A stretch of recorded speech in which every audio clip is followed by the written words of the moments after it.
Do you have a dream that is a small seed of an idea and it's ready to sprout? Or are you in the workplace weeds and you need to bloom in a new creative way? Perhaps you're ready to embrace and grow a more vibrant, joyful, and authentic life. If you answered yes to any of these, you are ready to rebloom. Welcome to the podcast where we have enlightening chats with nature lovers, makers, and artisans as they share inspiring stories about pivoting to a heart-centered passion. Hello, I'm Lori Siebert, and I am very curious to hear from friends and artisans about the creativity that blooms when you follow your heart. And I'm Jamie Jameson, and I want to dig deep into the why behind each courageous leap of faith and walk through new heart-centered gardens. Each episode of Rebloom will be an in-depth conversation with guests who, through self-discovery, shifted to share their passions with the world. Get ready to find your creative joy as we plant the seeds for you to rebloom. Well, hello, everyone. We are thrilled once again to have a beautiful artist who has rebloomed from one career to an amazing new career. I am Jamie Jameson. And I'm Lori Siebert. And today we are going to welcome Cathy Nichols, who is an incredible artist. Of course, she does a lot of florals, which I love, and does beautiful colors, Lori, which you love. Yep.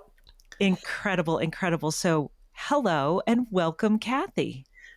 Yeah. Cathy, I have been wanting to meet you forever because we follow each other on Instagram. We talk to each other on Instagram. You teach at one of the places I teach at, and lo and behold, we finally get to do it today on the podcast. Yay! Yay!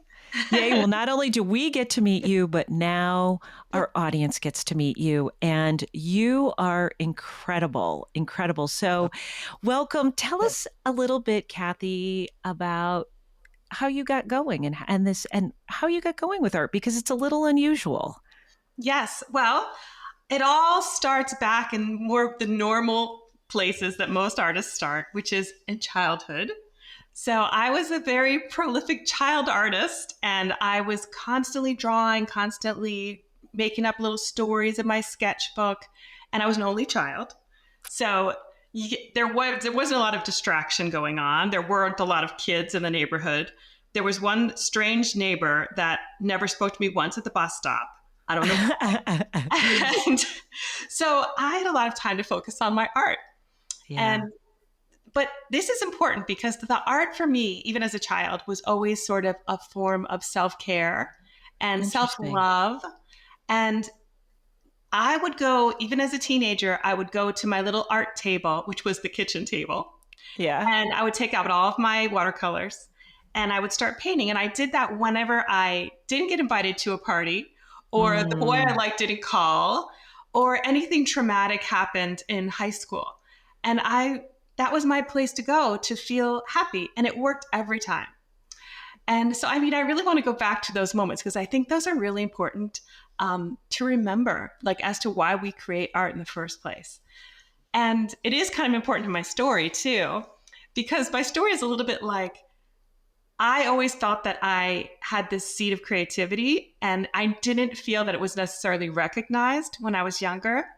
So I was the child of two athletes. Really good athletes. My dad was a professional football player, and my mom was a really just amazing tennis player. Like, she had all these trophies that she always won, and I was horrible.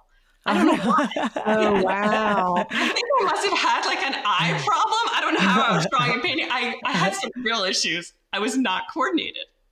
So, but they didn't, like, my mom every year sent me to sports camp, which, Oh my. Can you imagine? Oh, wow. Especially if you're not athletic. I wasn't athletic. So she sent me to sports camp because she thought she loved it, so I should love it too. She wasn't trying to be mean. Yeah. It was sleepaway camp too for 8 weeks. So I went to sports camp, and I never knew there was such a thing as like an arts camp. I didn't even know what that was. So I didn't get to do a lot of exploration of that, like in traditional settings. It was just me in my house. And then when I was in high school, I had a really good art teacher. And she said, Cathy, there's this competition for this scholarship for a really cool little art school that you go to after high school, like not as college, but like after school. Right. She said, it's actually tomorrow night. I want you to go. Promise me you'll go. And I'm like, oh gosh, all right, fine, I'll go because you're asking me. And I went, I walked in, and there was immediately, they put us with these big like sheets of newsprint with like, they gave us some charcoal and they gave us like 2 colors of watercolor paint and a brush. And then in walked this woman in a robe and just stripped. Oh. I'm like 16. I'm just like, oh my gosh. Oh my gosh. I just, life drawing, we know now obviously this is what people do, but I had no idea. So I was like so thrown for a loop that I just thought, okay, well, I wasn't nervous at all to do the painting. That was a place to go. Yeah. So I didn't have to deal with what on earth is happening over here, which is all great to be naked. Now everyone's comfortable, but I was 16, so it's a little shocking to me. So I just focused really a lot on the paintings and the drawings. And I know it's a long story, but I left the competition and it turns out I won one of the scholarships. Oh, that's so amazing. that was really awesome because no one had to pay for that. And so I didn't have to even ask my mom. It was just like, I got to go. And it was validating, I'm sure. Yeah. Very. Yeah. So validating. It really was, Lori. And so I got to go to these classes after school. It was life drawing, of course, and oil painting and sculpture. And we had a wonderful teacher and then other student teachers that came from New York City from Cooper Union. And they were really good. And they just came and taught these high school students. So it was a really special place. And it was called the Huntington Fine Arts School. It was in New York as well, on Long Island. Uh-huh. Anyway, so I was, it was time to go to college. And I applied to college. And I got some art scholarships, which is shocking now. Because now that I have kids of my own, I would never let them not take money. I'd be like, you're going. Yeah. Here's the money after what you study. Just go. But I didn't. Because I didn't have any faith in my ability. Like I still didn't have the confidence. It's so strange. I just didn't believe I could make a living doing this. And do you think, I'm going to ask a quick question. It's not because, I'm sure your parents were incredible, but they were athletes. They had different backgrounds.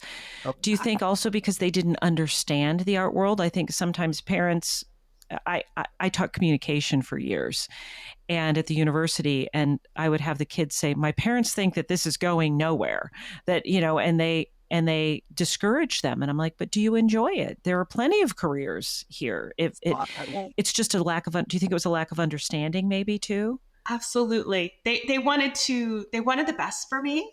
And they wanted to make sure I could support myself. And I was primarily raised by my mom, but my dad had input as well. And his advice for me, which is hilarious, was you should be an engineer. I mean, honestly, there couldn't be anything that I would do worse. There's nothing. Like I wasn't even good at math. So yeah. He read the Wall Street Journal thing or something that said they are the hiest paying careers or something. 100%. Yeah. Yeah. That's what it was. Yeah. And my mom she was really an entrepreneur. So we did kind of end up having that in common, but she was always like watching me do my little art projects. And I'd be in the basement. Sometimes I'd be doing jewelry and I'd hear her from the top of the stairs and she'd be like, Cathy, what are you doing? And I'd tell her I'm making jewelry. She'd be like, oh, you've got to sell that. You have to sell that. Like everything had to be sold. So I just really connected selling art with making art. And I just think I could do it. It was, so I don't think they understood that you could make a living as an artist. Did that stress you out when she would say that? That would make me ill. Like I would get a stomach ache. I'd be like, oh gosh, I have to sell this now. I don't want to sell this. I was so shy. I was just like an only child, really shy. And I didn't want to sell anything. So that was maybe her way of trying to support that interest in you. But instead it was like freaking you out. Just freaking me out. But she really, to her credit, she always supported what I chose. Mm-hmm. Right. I had to choose it. Yeah. That was really interesting. But then she supported me all the time. So you chose a different path in college, which led you down a very different path career-wise initially. What happened? Definitely. So I thought, well, I know how I'm going to make a living. I'm going to study English. There we go. There's another. So were you always a writer, or did Yeah. that? Oh, okay. I was a good writer. That's true. I was Your father was probably shaking his head, going, "That's not engineering. That's a right letter, but wrong." Right. No, that was not a good option in his eyes either. And my mother was just probably like, "Look, she's gonna probably figure something out. Just send her to the liberal arts school, and she'll be fine." She can be a lawyer. Everybody here. She can be a lawyer. Exactly. Yeah. Thank you, because that was definitely, I'd forgotten to add that. Yes, Jamie, that was the intention. I would be a lawyer, which is another part of this story, which I didn't end up doing. But yeah, so I chose English. I majored in English. I then went to graduate school as well for English literature.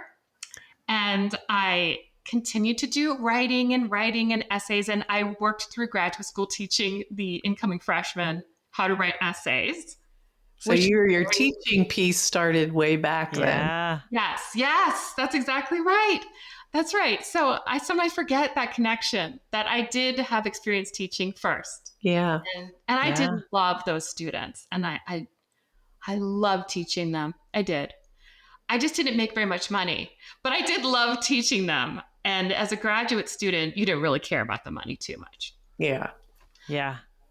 But after I graduated, I thought, well, I would actually like to make some sort of income. That would be nice. Yeah, that's always nice. It would be nice. Yeah. And so I thought, well, how am I going to translate this English degree into a career? And so I chose PR because I figured I could write the press releases. Sure. And any of the writing that needed to be done. There was a lot of writing at the time that had to happen. So I ended up interviewing for jobs in New York City. I thought, well, where am I going to go? I wasn't living in New York. I was in Colorado because I went to graduate school at Colorado State University in Fort Collins. And I thought, all right, I'm going to go to the Big Apple, and this is the place where I'll really, get a chance to have a big career and meet all these people. And I found a job in PR, and I was working in all things, the tech sector. I know. Oh my gosh. And this was in the 90s. Oh my. It was like the mid to late 90s. All the 90s. That's what I was doing. So it's actually kind of an exciting time to be in tech because things were really changing. The internet had just kind of exploded on the scene, and we had clients, we had big clients. We had Sony, the Sony PlayStation. Wow. Branded LG. They used to be Gold Star. And we had Apple. But I didn't have an Apple account, but our CEO did. It was really a good company. So I did that for a little while, and it helped me a lot because I was great learning. Yeah. I have a question. I'm curious. This is Lori always says, I'm curious. During this time, though, when you're doing more of the writing, are you still going back to your watercolors? Are you still going back to your sketchbook when you're stressed? Are you still finding yourself including creativity in your life during those years too? Absolutely. That's such a good question, Jamie, because I absolutely did that. That was, even when I was in graduate school, I would grab, I would always do charcoal. I guess it went back to the early days with the life drawing, and I would work with charcoal and just do people. I just like to draw people, interestingly. Yeah. Well, it was imprinted in your brain when you were 16. So right. I better do this. I did that. And then I was in New York City, and my favorite thing to do was on the weekend, on Saturday mornings, to go to the Art Students League. It was wonderful. You would just go in there, and it would smell like charcoal and oil paint, and it was really cheap, and you would just sit down there. You didn't have to have a joining fee. There'd be all these other sketchers, and you would draw the model for 3 hours. That's fun. Amazing. Oh, great. Fun. That was really awesome. So I love that I love that. I love that, even, and Lori talks about this, how she was a child artist. She really, even though it was, you had to pivot from a career perspective, you kept it as a part of your daily, maybe not daily practice, but a part of your life. Yeah. I did. I felt like I couldn't help it. Like I had to do it. It was always meditative. Do you feel like blending what you were learning in PR has helped what you're doing now? I would say absolutely. I mean, I just feel like you picked up a skill set there that would be really powerful and helpful later on. 100%. And in ways that are not really clear, like the trajectory isn't really obvious right away. It's not like because I never do PR, like dialing for dollars, we used to call it. I never pick up the phone and call the press and send them a press kit about my art. I mean, I've thought about doing it so many times, but then I just go back to making the art. Yeah. That's my art, and I just don't get to it. I feel like it would be very, very helpful if I did, but I just can't get myself to do it. But the skills I learned were, the squeaky wheel gets heard. Mm-hmm. Yeah. I was really shy, like I've said, and as a child, so I didn't really speak up. I would kind of, when someone said, no, you can't do that, I'd be like, okay. Oh my gosh, I can so relate to this. Right? Yeah. I would just be like, that's fine. I don't need to push. I'll find something else. Yeah. You two are so funny. Here's me. They say no. I go, well, why not? Why not? We had another person on and I was like, oh yeah, that's me. I'm like, well, no just means maybe. No means I can try. That. I wish I were more like that as a kid, but yeah. But I think it's important for our listeners because there are both sides. There are the people like me who do say, well, I can see 12 reasons why, and I convince people all the time, well, I think you should hire me. And I think, and I'm like, oh my goodness, I'm selling. But there are people who are shy and you still need to, it's even more, it's more difficult. I'm trying to come up with I should have been the English major. I was a communication major, but it's important to realize too, that even for those that will take no for an answer, that you still need to push yourself. It's hard. It's harder. Well, it's interesting that what you said about, I should do this PR stuff, but I'd rather make art. I'm like, oh my God, I can so relate to that because that goes for me in everything. It's like, oh, I should work out. Oh no, I'd rather make art. I'd rather make art. So you're chugging along, you're doing the PR, you have a huge job because you're dealing with some big stuff. I mean, it's kind of tech. When did your heart start to really pull you harder and say, no, I need to pivot? When did that start to happen for you, Cathy? Well, I mean, there was one very just jarring trip to Las Vegas to Comdex, which really wasn't the thrill of my life, where it felt like it was the darkest place ever, spiritually. I'm like, I don't know if this is the place for me. But it was also just the cumulative going to the art classes at Art Student League and staying connected to that part of myself that loved to create. And at a certain point, going to Comdex and pushing these products and carrying the press releases everywhere and the clients getting like all overwrought and my boss getting mad at me and I was good at the job. And they kept promoting me. There was a lot that was going on with it, but I just had this little empty feeling that kept growing. Just a feeling of emptiness. And I was in New York City, so that can get to be really, it gets to press on you because of the place, the buildings and the darkness, and you're not by nature at all. Yeah. So, it was like a feeling of emptiness and then a feeling also that I was in the wrong life. I really felt it. Interesting. Yeah. Interesting. It's a very profound thought. And I remember actually thinking that vividly when I was on the street in Manhattan. I was walking home from work and I'm like, this is not my life. This is not the life I'm supposed to have. And I was already 29. So, I mean, I'd had that life for a while and I thought, okay, I have to do something about this. And I realized I had to quit my job. Wow. I know. My gosh, my poor. I'm sure that conversation with the parents, again, why didn't you become an engineer? Like, now I'm going to quit. I know. I don't even think I told my dad until after the fun, but I just I'm quitting this job. This is the wrong life and I'm going to start there. No. Good for you. Thank you for saying that because Good I feel for like you. That takes courage. And That at takes 29, that takes a lot of courage. huge That's courage. Thank you. Yeah. And it was the strangest feeling because I remember I quit the job and my two best friends also were in the agency and we had our cubicles like all right next to each other. Their looks on their faces and their feelings when I left, they just were like, where is she going? It's like I was going into an alien spaceship or something, never to return. And they seemed sad. And I felt bad too, but I'm like, I know I have to leave. This is the wrong place. Yeah. And the thing is, I had no other job. I had not even been interviewing for other jobs because I only had that one thought, which is this is the wrong life. I didn't have any idea what the right life was. Wow. Which is strange. And you're in New York City. Wow. Wow. And you're in New York. In New York City, and I'm not an heiress, okay? So I had to figure something out.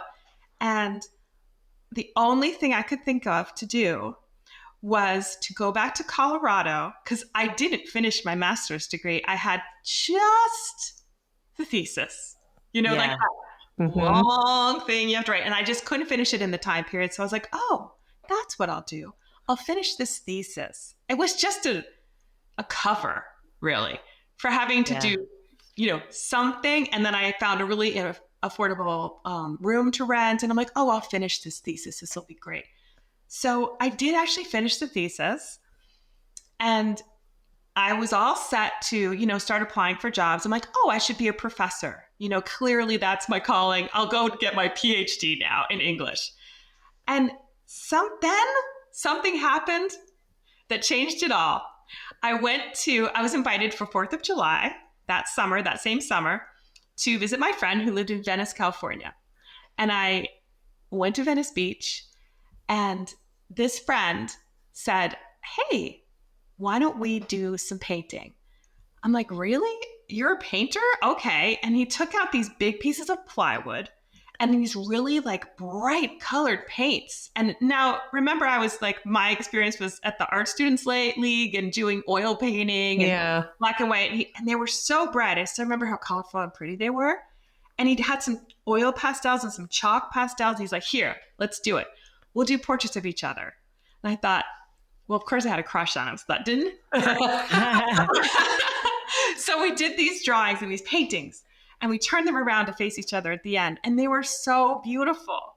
They were so filled with like love and energy and color. And I love this. I love it.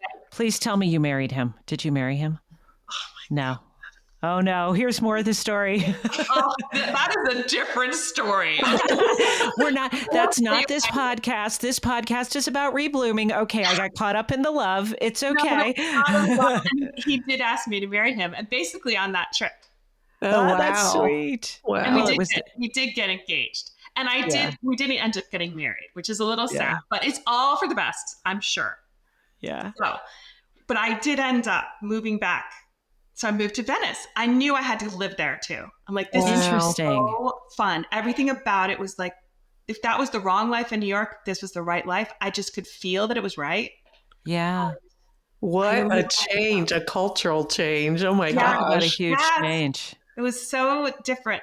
But I broke up with the lovely man. So then I had to like figure out how to support myself. Sure. And I'm jumping ahead because I know I could go on and on about love and all that. But the important thing is I knew I wanted to support myself. I didn't want to, I didn't come there just to marry this person. I came there because I wanted to be creative and I wanted to be in this place. Yeah. Good for you. Thank you. But I still didn't have the courage to do it, ladies. Yeah. Oh no. I know. Don't worry. It's coming. It's okay. Coming. So I'm on the verge. Oh, so I got a job teaching English. I had to do something. So I'm teaching at LA College, and it was a really hardcore school. And even the college, it was the community college. And I went in there. It was very hard to connect to the students and with the students to get them to want to write essays. Mm-hmm. When I said that, they're like, the guy in the front said, "You're not my essay." I'm like, what's that mean?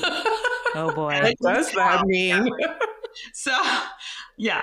So I I found myself able to connect with them because I brought one of my paintings in, one of my big colorful paintings that I'd done when I first went to Venice.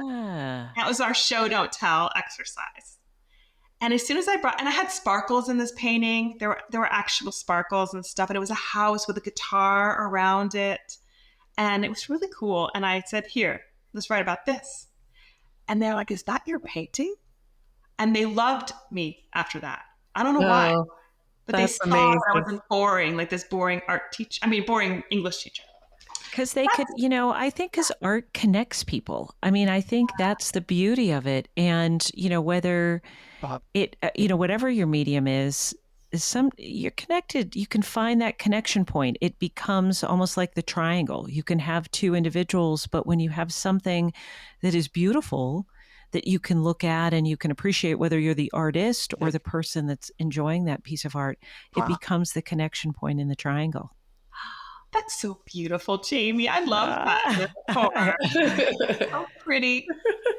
Well, I'm getting almost to the big turning point here. So I thought, okay, I'll be a teacher. I'm just going to do it. I have this master's degree. I have all this education in place. For the love of God, let's just use it already. So I'm going to go and get my teacher certification. Or I thought I'd go to law school because both of them would work. English major. There we go. Yep. I thought, okay, this will be great. So I'm seriously about to apply. I have all the applications out. I'm getting ready to do everything. I'd already taken all the tests, all those tests you have to take, the battery of tests and the GRE and all, whatever I had to take. I took them. And I'm in my little apartment in Venice. And I'm like, well, I'll just take a moment and sit down on the couch before I fill out these applications. And I sat down and there was a big white wall in my little tiny apartment. And I'm like, I don't really want to fill out those applications. I want to paint a giant painting and I want to put it on my wall. And I said to myself, it was just like a moment of reckoning. Like, okay, Cathy, you can go through another round of school. Yes, you can go back to school. Sure, you're a good student. But where is that going to take you when what you really want to be doing is painting? And I knew I wanted to be painting because that's what I felt so much. And I thought, I'm going to paint a huge painting that's going to be the story of my life. And I'm going to paint it and put it up on my wall. And I'm going to be an artist. I just committed to it. Wow. Good for you. Wow. Good for you. Thank you. I just committed to that. Like, this is what I'm doing. And I committed to being poor because I thought that's what it would be. Let's take a quick minute and thank our amazing sponsors. Our podcast is proudly brought to you today by Jet Creative and UrbanStems.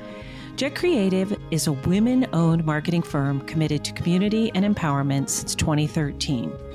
Are you ready to rebloom and build a website or start a podcast? Visit jetcreative.com/podcast to kickstart your journey. They will help you bloom in ways you never imagined. And bonus, our listeners get an exclusive discount when you mention Rebloom. And a huge thanks to UrbanStems, your go-to and our go-to source for fresh, gorgeous bouquets and gifts delivered coast to coast. Use Bloom Big 20 and save 20% on your next order. And don't forget to subscribe to this podcast and follow us on Instagram and Facebook at Rebloom Podcast. Thanks to our sponsors and thanks to you for joining us today. I love how you have these amazing aha moments, like walking on the street in New York, like, okay, I'm in the wrong life. And then again, okay, I want to paint a big painting. That's so cool. Oh, I'm so glad. Because, and it takes, I've said it already, the courage that it takes to make those very distinct breaks. Yep. We've had others on here who've talked, and even myself. Wow. You sort of slowly transition out of one thing and then you slowly transition up to another thing before you get there. That's certainly the way most people do it. but it doesn't always have to be the way. You can be brave. I mean, you may have been the girl that someone said no, but you're also the girl who said someone, when you decide to do something, you say yes and you just do it. That's pretty amazing. That's incredible. Thank you. I just felt there was some energy in it. There was a lot of energy behind the decision and the commitment. Yeah. And I think there was just, I don't know why I never wavered in that. Like, I'm like, I will be an artist. This is what I'm going to do. And I told my mom, and I was sort of dreading the phone call because she was expecting me to, she was hoping for law school, but being okay with it, you know, going to be a teacher. And I said, Mom, I'm going to be an artist. She was like, oh, good God. She's like, it was really quiet on the phone. And then finally she literally said to me, that's fine. Just go and make business cards. She still wants you to sell. She's still working on selling the jewelry. Yeah. and they say, she said, Cathy Nichols artist, you need to go get those. And I did it. And then suddenly she was right, because when I had the business cards. That's affirming. It was affirming. Yeah. I was like, oh, I'm an artist. Look, here's my card. I sold nothing. I hadn't even painted anything really yet. But I'm like, I'm an artist. That's what I am. And it's interesting. It's interesting how some people cannot embrace that title. You know, they're so afraid of calling themselves that. So I love that you went and had those cards that said it, printed it, and now you can give it out to everybody. It's like, yes, this is what I am doing. Yep, that's right. And it was like, you know, was very affirming, and it was also in writing. So I'm like, this is what I'm doing. This is who I am. And I found it kind of magical. Good for you. I really did. It was just this power in deciding something and then declaring that this is what you're doing. And everything else just kind of is attracted to that. Because people started to say, I would literally go to parties and I'd be like, they'd be like, what do you do? Oh, I'm an artist. Meanwhile, I didn't have any job really. Yeah. I did nothing. Like, I did not.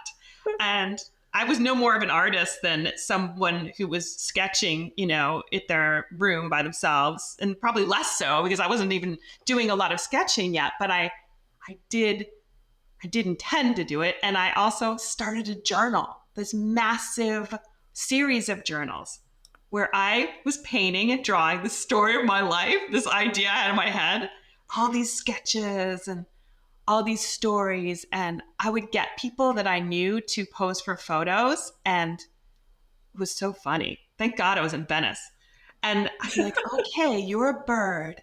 And she is the other bird. I was having them pretend to be birds. And then I would take the photos and I would do these like stories of these people. So strange. But I found it very fun. Oh, I love that. Oh, how fun. So did you start to, you made this break and you're like, okay, I'm an artist.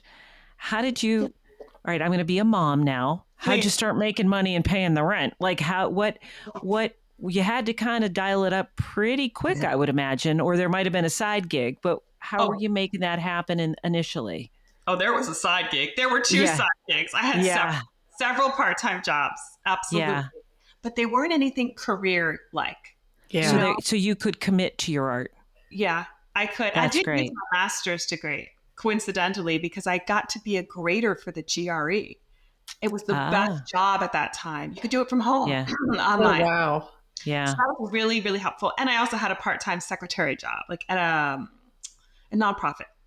But so I had money coming in. It wasn't a lot, but I ended up, the art started to make money through two things. First was the commissions. You know, that kind of always starts with that. Yeah. When I gave out that business card, a percentage of the people would say, oh, can you paint something for me? And I was like, okay. They were some strange commissions. Sure. I'm sure. I had a woman, she wanted me to spend time with her pigs and do a painting of she walking the pigs in her favorite coffee shop in Venice. It was mine too. And I had to spend time with them. That was interesting. So there was different, I had a CEO, he wanted to be in a Superman outfit, but the big turning, and I just took these things on, I was like, yeah, I better make some money. And then the big turning point was my mom came to visit, and she had I don't know where she got this, how she had these pictures, or maybe she made me do it, a portfolio of my art that I actually painted, a few paintings. And she walked into this wonderful gallery in Venice called the 10 Women Gallery. Mm-hmm. And it was a co-op of all women. And it was so popular. It was on Abbot Kinney, which, now is like super expensive. And it was still very trendy then, but we could afford it because we were kind of like the older side. Uh-huh. Yeah. She walked in and she's like, oh, my daughter's an artist. She doesn't care. And she shows them all the artwork. Like they really want to see it, They probably don't care either. But somebody said, actually, we need a new artist. We're having like, I don't know what you would call it. Not really auditions, but like they're looking for an artist. Do a presentation. Uh-huh. Okay. Kathy, you're going to go and you're going to go to this thing and you're going to bring your art and talk about your art. I'm like, Oh, there she is, wanting you to sell There again. she is. yes. I'm like, no, please, no. She's like, you have to go. You're an artist now. Come on, you're nice. And I did it, and it totally changed my life. Honestly, Wow, that's amazing. Wow. But I think I love your mom. Because again, and my background's in marketing, and it's interesting because you want to just create art, but as I've worked with artists and talked with artists over the years, you also have to think like you're in business too. I mean, it's great if you have the luxury to just create art for yourself, but if you do, like your mother wants you to do, pay your rent and pay your bills and things like that, and you do want to be a creator of art, you need to sell it, and you do need to think of yourself as a business person too, and that's hard. It's hard for an artist to do that.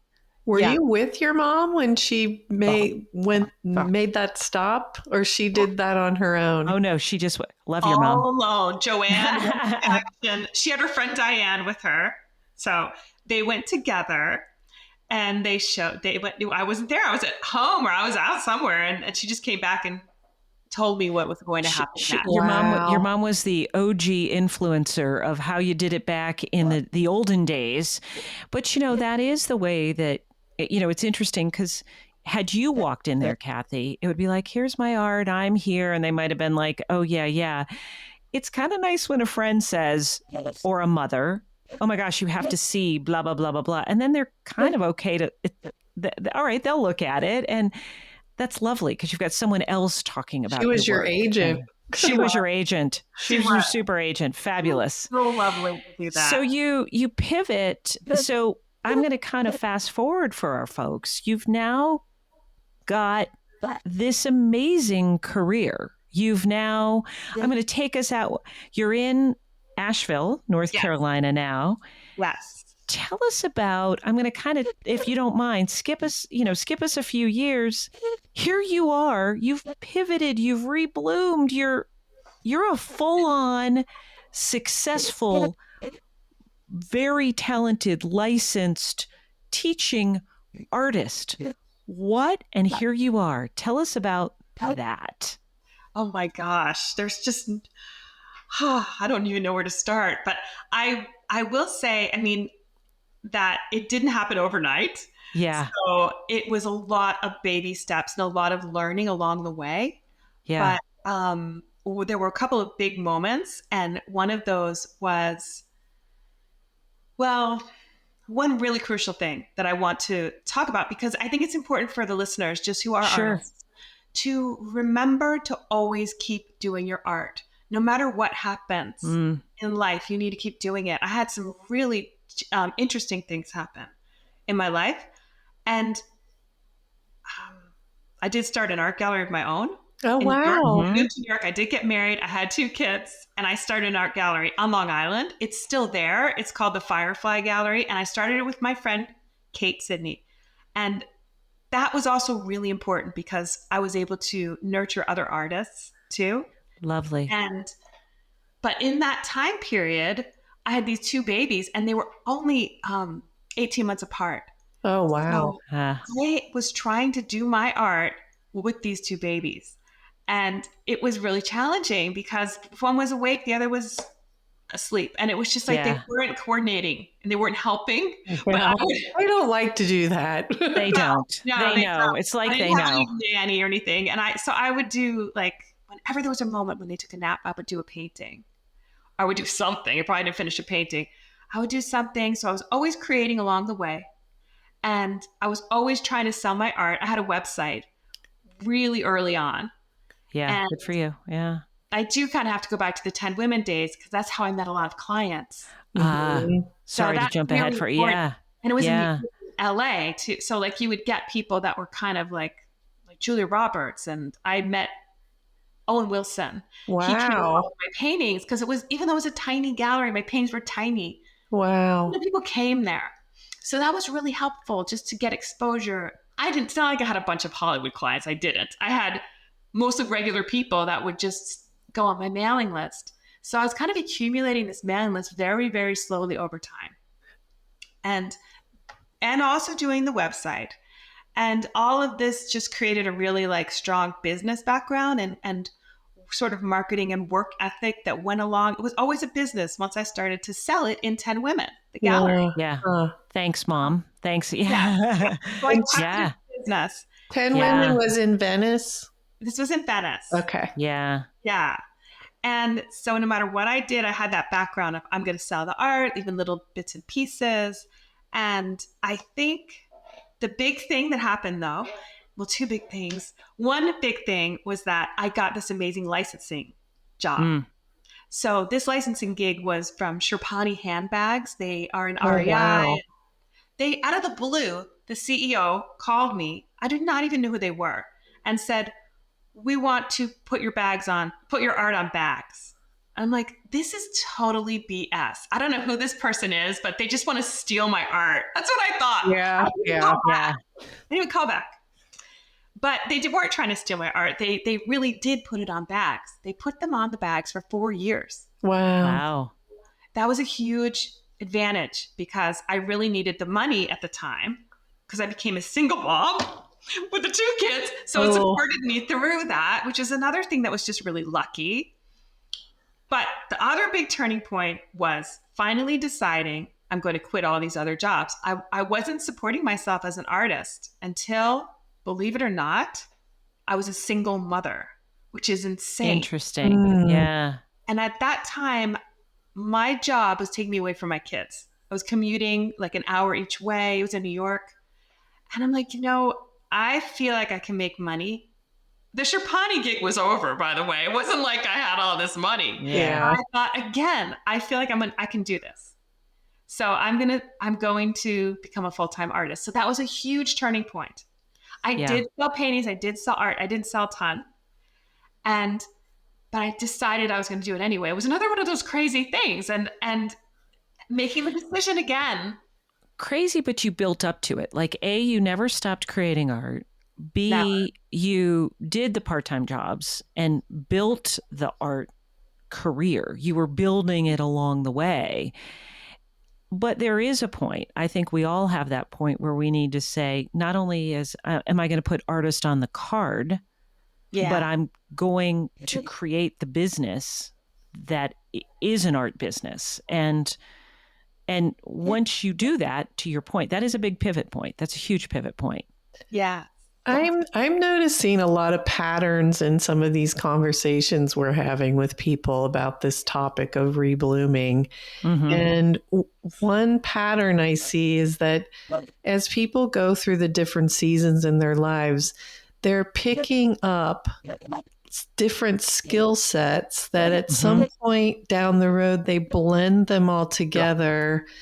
But typically they're blending it together with a passion that they started out loving when they were young. Yeah. And that's the true sweet spot because you picked up the PR skills, you picked up the gallery skills, you built your clientele, you've made big choices and big changes, and now you've brought it all together into this beautiful career. Yeah. Thank It's amazing. you. I mean, yeah. And quitting the day job was a really big thing. Yeah. Because it was this sink or swim situation. I realized I had to seriously make money somehow. And it wasn't like I was doing anything bad, but like I just had to really, really push myself and get very, very professional about my creativity and commit to it. Like I made myself a little schedule. I had one day off. Oh, and I moved to Asheville, by the way. I'm so sorry. I moved to Asheville. I quit the day job and moved to Asheville from Long Island, which is where I had lived with my ex-husband. Why? Because I couldn't afford to live on Long Island. That was too expensive. So I made the decisions to sort of be in a more affordable place, which it was at that time, and downsize and be in this place. I have a friend here who already is an artist who I knew from 10 Women in Venice. Yeah. And that really helped just to have a friend. But I made this little schedule for myself. And I had one day where I could go explore Asheville. You know, I'd be like, where I live, I could actually see it. And the rest of the time, I was like, you're going to be painting, or you're going to be selling, or you're going to be marketing. And I had this whole schedule. Like I would follow it. And it was not a lot of money in the beginning. It was just like, okay, kids, we're going to make it through. We really are. But it started to turn around for me when I changed my medium. This is so weird. During the pandemic. Interesting. And I was doing encaustic paintings. Everything was beeswax. And the problem with encaustic, well, I didn't want to do it anymore because I didn't want to wear a mask inside. You know, sure, I wear one outside, but I didn't want to wear one inside too. It was just like so confining. And I'm like, you know what? I want to be free. I don't want this encumbrance. I don't want these fumes. Yeah. I started painting in a totally different way. Like a free way and expressive way without being afraid. I started to allow myself to make a mess and see what happened. And I would do these videos on Instagram of me like dancing and painting. Because that's what I was actually doing. I would put music on and dance around and paint this like weird, I called it free painting. It was like, it went back to my days at college when we called the writing free writing. So my English education, where you would just make a mess and throw the colors. And then I started cutting it up. I would cut it all up and then I would reassemble it and then I would paint on top of it. So I changed the whole method and people really liked that and they were really interested in it. And so was I. So it was a good combination. Yeah. That kind of made things take off a little bit. That's amazing. And first of all, your artwork is beautiful. So, and we will have all the links for everybody to see it and you will see the beautiful color. And I love that, Cathy, because, you know, it's as Lori said, it's sort of like all of your worlds combining at once. You have the teacher part of you. So even though you're on social media, and I always like to say you need to inform, educate, or entertain. And it was like you were educating people about what you were doing, but you were entertaining them too by dancing around, but also informing them about the type of medium that you were using. So you're and you're pulling your PR, you're pulling your teaching, you're pulling your art. And it was almost like the perfect storm coming together right after the pandemic. And yeah, you pivoted. I mean, your work is beautiful, colorful. And Lori, what were you going to say? Well, we just had a conversation about like diving deep into a certain look or style or signature. And I feel like you do have a very signature style. Do you feel like focusing on that and really honing your skills on that look and feel and the way you're in your process has really helped you? Oh, yes, absolutely. Absolutely. Yeah, just focusing on one style and even one subject. In the beginning, I thought, okay, I just want to paint flowers. That was another thing that was really interesting. I had never painted a flower before that started. I painted people. I had all these paintings, like people, small people, encaustic people, but I hadn't painted flowers. And then I started doing the flower paintings in this new style. And I'm like, geez, can I just really do another flower painting? No. Oh, but I will. So I kept doing it. The same. Well, as a flower photographer, I'm like, why not? Of course you're going to paint. There's so many flowers. Yeah, the inspiration is endless. Yeah. Endless. So that diving in was so interesting too. Just like you said, like at first I just thought flowers were like a generic thing. There's flowers. I could kind of recognize there's a daisy, there's a rose. But once I started to really focus on them, I saw so many different kinds of Oh my flowers. God, I can so relate Yeah. to this because I was Yeah. never a gardener. I have kind of a black thumb, and my mom was never. But now, like, I've just been, because I've been focusing more on florals and birds, I'm just awakened to all the different shapes and sizes and textures and patterns, and it's endless. And we were just chatting, as Lori said, with someone about the seasons, and even the seasons and the seasons of the flora and the seasons of nature. And there's just so much beauty that's out there. And just to share that in paintings or photography, my whole world, I mean, I shoot flowers seasonally, and I'm just leaving peonies. I don't want to leave peonies, but I love peonies. I have to let them go. There are other flowers out there that deserve some attention, but there are so many beautiful ones out there that are just gorgeous shapes and colors and everything that just deserve to be celebrated. Yeah, absolutely. Yeah. It's so funny you mentioned the seasons, because that's what I'm obsessed with right now. It's seasonal color palettes. Yeah. So I'm working on a whole series of seasonal color personality palettes. And I'm doing a series of paintings. Like, I'm starting with the summer palette, and then there'll be autumn. I'm trying to remember how they go. Yeah. And then winter, and then spring, and changing the colors for each season, but still focusing on the florals. So I'll be going through the seasons, and that's incredible. Working on, which is really fun. So you have pivoted and pivoted and pivoted and been brave. And right now you have rebloomed into a massive artist. I mean, you are not only on the business card, you are huge. You are teaching, you are living your dream. Talk to us about where you are right now. I mean, what's going on with your world right now? It's amazing and beautiful. Oh my goodness. Well, I am doing the seasonal color palettes, and I am and have been for the last year and a half, like, totally obsessed with color and color theory, color mixing, color and emotion, color and color psychology. And I think this goes back to the fact that I didn't go to art school. And I always look at the paintings that I love, and I'm like, that person knows what to do with color. I've always thought this. They have some magic. There's some scientific magic going on, that they know what to do.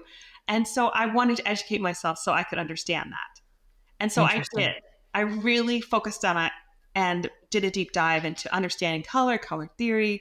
And so that's been something I'm really into this year. With my Joy Painting Club, we're talking about, it's the year of color. So I'm teaching other artists how to mix colors based on only 6 core paint tubes. So it's the co-primary palette. And I find the whole thing just mind-blowing. And I love teaching this to other artists, because I feel like it's a real gap if you're self-taught. You don't get to learn the science and the theory. And you're going intuitively, which takes you very, very far, but it also doesn't give you those extra skills that you need. So I'm really kind of obsessed with that and interested in it right now. That's amazing. Yeah. And I'm thrilled to hear you say too, I'm self-taught. I'm a self-taught photographer. I think that we need to all hold our heads up high too. It's cool to be self-taught, because you know what you're constantly doing? You're constantly learning and growing. We may not have had the formal education, but yet, just as you said, you're diving deep into literature, you're diving deep into classes. And I've continued to do that along the way. People said, how did you get, well, a lot of hard work, a lot of classes, I knew what I was missing, and you have to fill in those pieces. But I've been taking photos my whole life. I've been doing it my whole life. You've been drawing your whole life. Wow. And you've got the talent in your soul, but it's understanding the theory. And Lori has been trained as an artist, and she may have, I know she does. She has those principles and those theories, which I wish that I had. They're amazing, but I think it really comes down to being the passion. Like, whether you go to college or, I don't know, sometimes, well, again, the call we just talked about, there's something beautiful too about naivete and like just diving in because you love it and then, learning as you go along the way. Like I took a quilting class from an art quilter and I at one point said, I probably should know the right way to do this. And she's like, maybe not, because then it's going to take away some of the spontaneity and the uniqueness of what you're making. So, I think that label of being self-taught or not is another thing that gets in the way of people like calling themselves an artist or calling themselves a whatever because they think they have to have some highfalutin degree. And I don't believe that's the case at all. Yeah. Yes. I was going to say it's really helpful to be naive at first, I think, so that you can tap into your passion and your intuition for creating. And I wouldn't want to go and take classes too soon because like Jamie was saying too, like you need to know what gaps to fill in. And you only kind of learn that if you first try to figure it out, try to draw or paint from your heart, I guess. Yeah. And from what interests you, like if you have to make people dress up like birds and take pictures of them, then you know what? Let's go for it. If that's what floats your boat, right? Something's calling to you. So I would definitely say like follow what you're really interested in to the point until you know you need help, and then fill in those parts.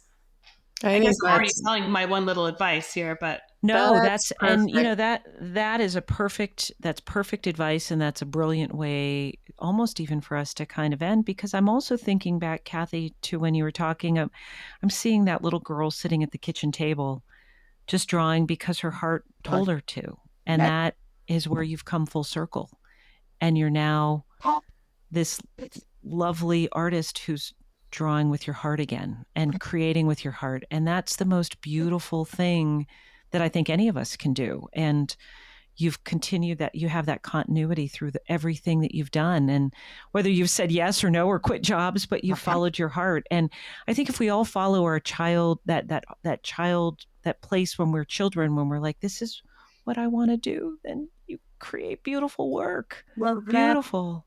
Oh, Cathy, you are a delight. You are a joy. You are incredible. I need to come to Asheville and paint with you now. Okay. You do. I love Asheville. I love it. I love Asheville. I know. I've been. Road trip. Lori and I are road tripping a lot. We're going to have to take the Rebloom show on the road. Exactly. Fun, please. I know. This has been an incredible, incredible session. You are incredible.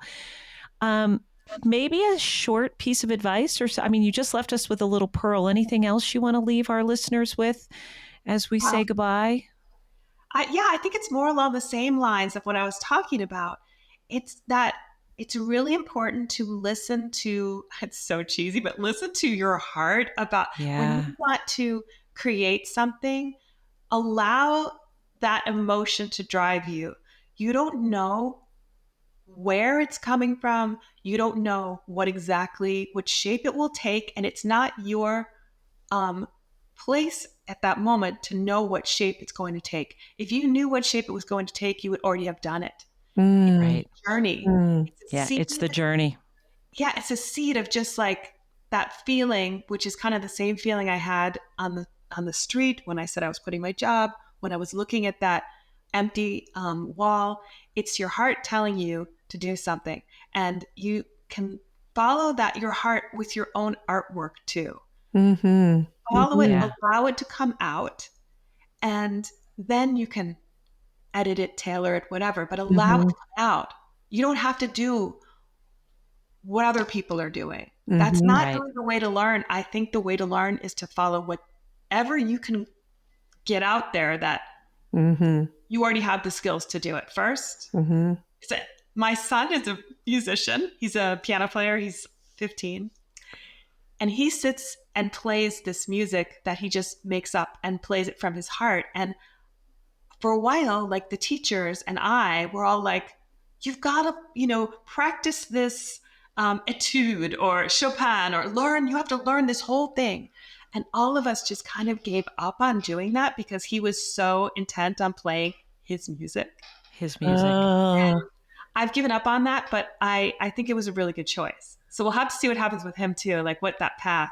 Oh, that's going to be amazing. It's going to be amazing. And it's funny because now I'm going back to your mother saying you have to sell the bracelet. Yeah. And you're the mother who's saying, okay, now you need to know the classics. But it's interesting because as we age, we kind of think like that. But it's exactly the advice that we're saying to everyone. Just let him be 15. He's 15. Let him play with his heart. Although record it because it may be really good stuff. So, like, I know. And that's the kind of stuff.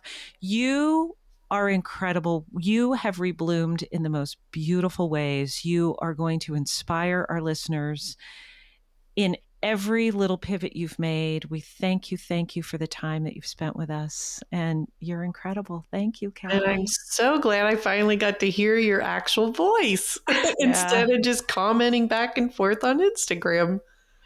Me too. This has been such a treat, Jamie and Lori. Honestly, I feel like it's hard to say goodbye because I would just love to have a cup of coffee and some cookies with you all, and it would be such a treat. And we're coming to Asheville.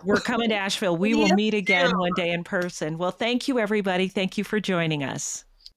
Lori, another interview that takes my breath away. Just takes my breath away. Yeah, what a joyful, wonderful, self-aware person to make the pivots that she made. And I love how she talked about how art was her source of self-love and self-care, not only as a little girl, but throughout her entire life. And I really believe that our world would be a much better place, especially these days, if, art wasn't leaving schools and there was more emphasis on creativity and art and music, and because our hearts need it so badly. I mean, there's so many mental health issues in the world, and it is an act of self-love and self-care.